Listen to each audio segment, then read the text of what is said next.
성도 여러분, 2025년 저희 교회의 주제곡이 무엇인지 아시나요? 네, 충만입니다. 충만의 가사들, 그리고 그 가사 중에 저희가 요즘은 자주 후렴 부분만 해서 앞에 부분을 모르실 수도 다 아시겠지만 함께 나누면서 하나님의 그 은혜를 한 번 더 생각해 보려고 합니다. 가사는 이렇습니다. 무명이어도 공허하지 않은 것은 예수 안에 난 만족함이라. 가난하여도 부족하지 않은 것은 예수 안에 오직 나는 부요함이라. 고난 중에도 견뎌낼 수 있는 것은 주의 계획 믿기 때문이라. 실패하여도 일어설 수 있는 것은 예수 안에 오직 나는 승리함이라. 난 예수로 충만하네. 예수로 충만하네. 영원한 왕 내 안에 살아 계시네. 오늘 말씀의 제목을 무엇으로 만족하는가라고 정하였습니다. 성도님들께서는 만족하는 삶, 자족하는 삶을 살고 계신가요?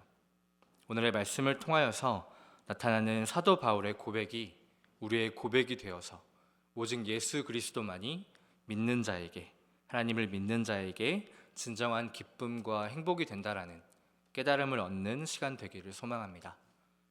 저는 제가 가르쳤던 아이들이나 함께했던 청년들을 만나면 항상 하는 인사말과 그리고 질문과 인사말이 있습니다. 제가 불러드릴 텐데 옆에 분에게 한번 해보도록 하겠습니다. 첫 번째는 눈을 지그시 바라보며 요즘 무슨 생각해?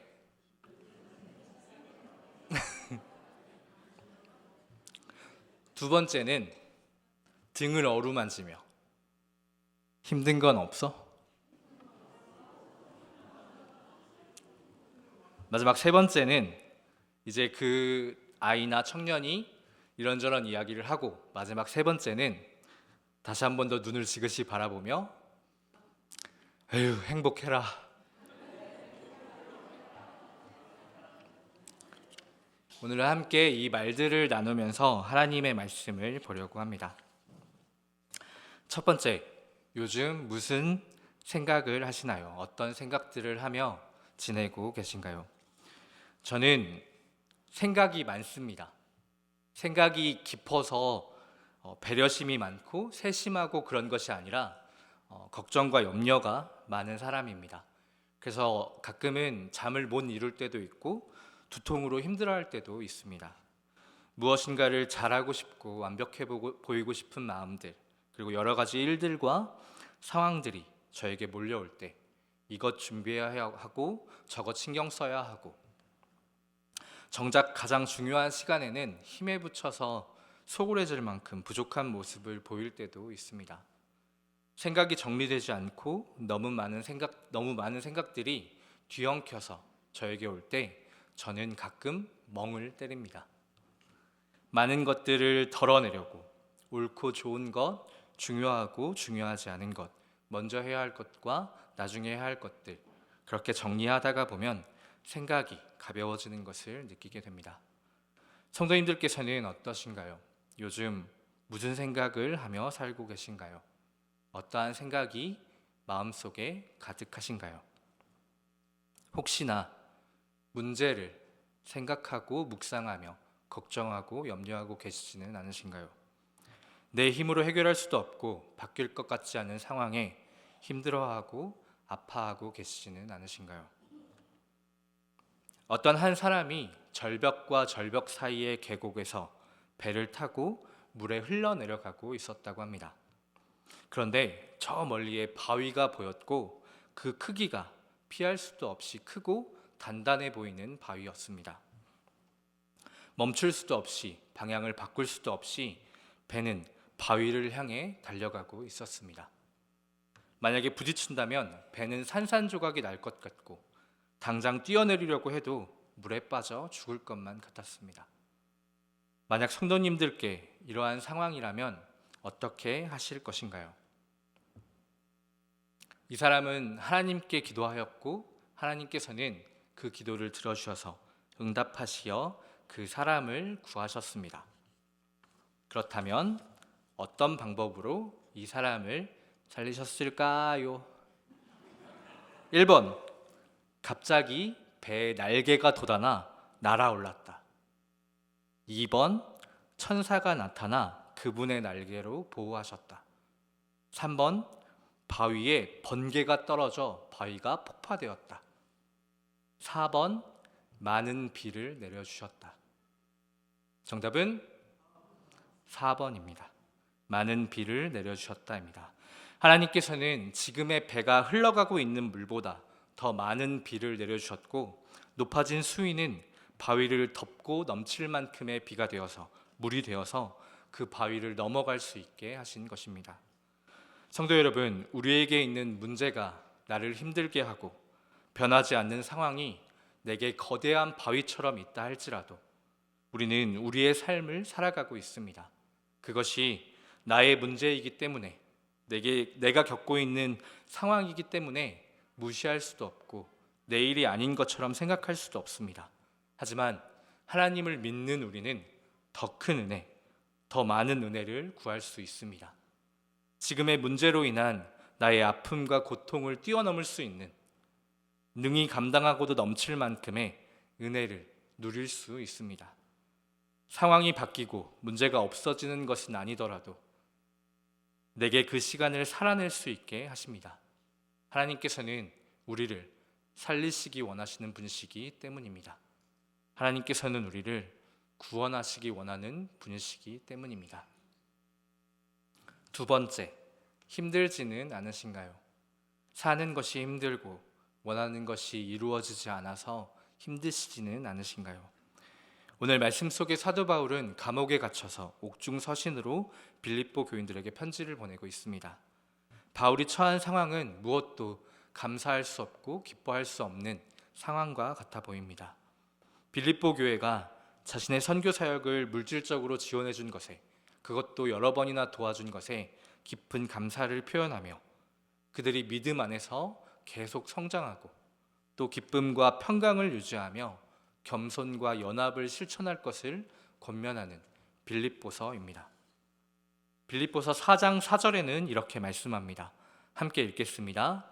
주 안에서 항상 기뻐하라. 내가 다시 말하노니 기뻐하라. 당시 빌립보 교회의 상황은 바울의 투옥과 그리고 자신들이 당하는 고난과 박해, 그리고 내부의 불화 등으로 인하여서 굉장히 어둡고 무거운 분위기였습니다. 그럼에도 불구하고 바울이 이러한 권면을 할 수 있었던 것은 그리스도를 위한 고난을 오히려 자랑으로 여기고 그로 인해 기뻐한다는 역설적 신앙을 체험하고 있었기 때문입니다. 이렇게 기독교적 관점에서 넓게 보는 것뿐만이 아니라 우리가 읽은 본문 말씀의 앞구절인 4장 11절과 12절에는 이렇게 말씀하고 있습니다. 4장 11절과 12절의 말씀을 함께 읽어보도록 하겠습니다. 내가 궁핍함으로 말하는 것이 아니니라. 어떠한 형편에든지 나는 자족하기를 배웠노니 나는 비천에 처할 줄도 알고 풍부에 처할 줄도 알아. 모든 일 곧 배부름과 배고픔과 풍부와 궁핍에도 처할 줄 아는 일체의 비결을 배웠노라. 아멘. 사도 바울은 풍부한 상황만이 아니라 비천에 처하여도 배고픔과 궁핍에도 자족하기를 배웠다라고 말합니다. 사도 바울은 천막 만드는 일을 하였습니다. 사도행전에는 고린도에서 브리스길라와 아굴라와 함께 천막 만드는 일을 1년 6개월이나 했다고 말합니다. 그는 선교 여행을 하면서 초대하는 자들에게 경제적 부담을 주기 싫어서 지방의 천막 작업장에 가서 일을 하였다고 합니다. 로마 군대의 군용 막사를 위해서 가죽을 사용한 천막을 만들었고, 천막만이 아니라 가죽을 재료로 하는 제조업을 하였다고 합니다. 그런데 바울이 하던 가죽 제조업은 가죽을 다루는 일이어서 동물의 피를 만지는 일이었고, 이것은 유대인들에게 천한 일로 불결한 일로 여겨졌다고 합니다. 바울은 그가 하던 일로 인하여서 사람들에게 멸시와 조롱, 적은 급여, 수고로움과 배고픔을 겪어야만 했습니다. 그런데도 그는 사역을 멈추지 않았고 그의 삶의 모습도 쉼없이 이랬습니다.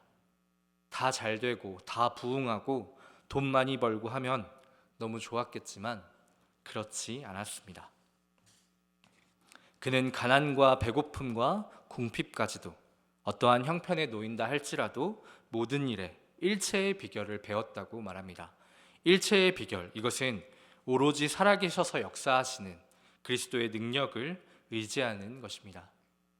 바울은 비록 자신이 공경에 처한 것은 사실이지만 그것이 그 어려움으로부터 벗어나는 것이 자신의 주된 관심사가 아님을 나타냅니다. 왜냐하면 이미 그는 어떠한 환경에서도 적응하고 만족하는 법을 터득했기 때문입니다.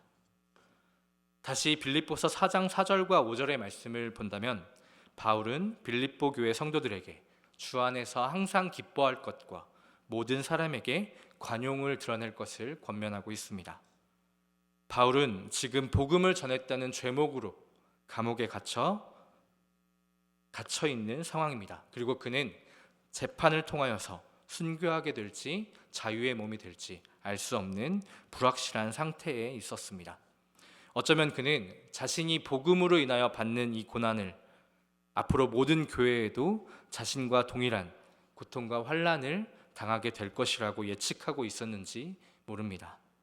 그럼에도 불구하고 그는 스스로 현재의 환경에서 기뻐하고 있음을 말하였고 또한 빌립보 교회 성도들에게 거듭 기뻐하라고 권면합니다. 이 권고는 현재뿐만 아니라 장차 오게 될 고난받게 될 그때에도 기뻐하라 라는 의미일 것입니다. 그렇기에 그는 하나님을 믿는 자들에게 주 안에서 항상 기뻐할 것을 또한 거듭 기뻐하라라고 강조하는 것입니다. 바울의 이 기뻐하라라는 고백은 그리스도인의 삶의 본질이 기쁨이라는 것을 말해줍니다.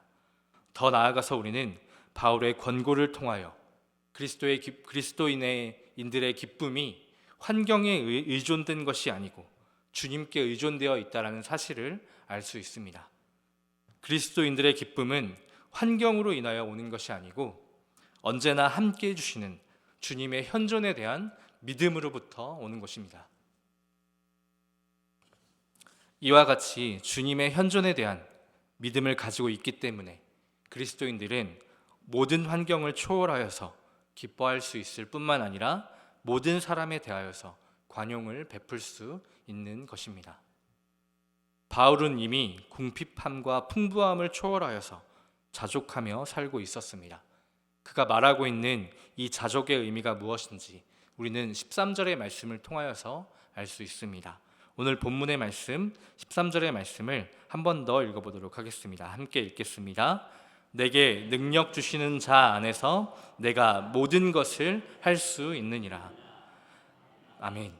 바울은 이 고백을 환경과 상관없이 신이 부여한 충족이라는 의미로 사용했습니다.